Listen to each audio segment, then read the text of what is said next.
Grids. Digitally, they are everywhere these days. Even before I started doing research on them, I procrastinated by watching my new favorite sitcom, Parks and Recreation. Since I just started watching the show, I checked out the Wikipedia page. Then I stumbled across one of the actresses on the show's website, Aubrey Plaza. While the site is nothing more than a Tumblr template and nothing fancy, there is a clear grid in place, which serves as almost a reel of work that she has done. A better example of a grid can be seen on the site Creative Depart, a design firm out of London. To me, it is an obvious example of a vertical grid. In fact, it's so obvious, the site's default setting is a grid view.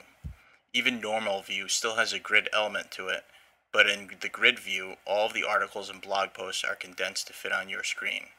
While they have a clearly hidden About Us section, the colors, for the most part, are dim and the photos in the grid are meant to shine and capture the eye. The grid itself is a vertical one, which gives the site a sense of flow and movement. I personally think a lot of the articles are competing with each other, but it's a fine example of a design firm utilizing a grid in a different way. It's not for everyone, but after checking out some of the abstract art, the site does work for its audience. When looking for a good example of a baseline grid, I found an extremely obvious one in the site Baseline CSS, which is a tool for web developers to build a basic typographic layout, including style for HTML forms and the new HTML5 elements, and build a simple grid system. What I like about the site is, aside from being very informative, it features a show me, don't tell me approach, as the site practices what it preaches in terms of site design. For a tutorial site, it is clean and simple, and it's completely appropriate to the audience's needs. Another website that does a good job, pun intended, with its grids is the site Good, which promotes, connects, and reports on individuals, businesses, and nonprofits moving the world forward.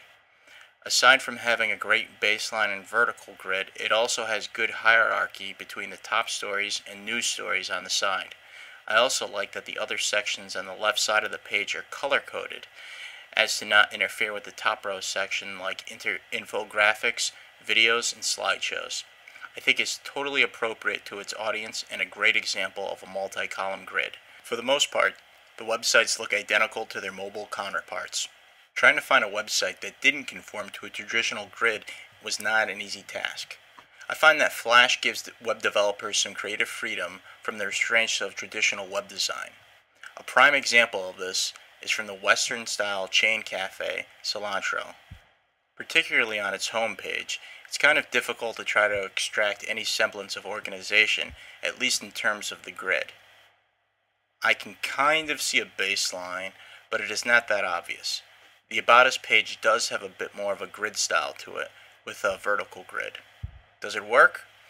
Well, clearly Cilantro has a good sense of humor and doesn't really take itself all that seriously.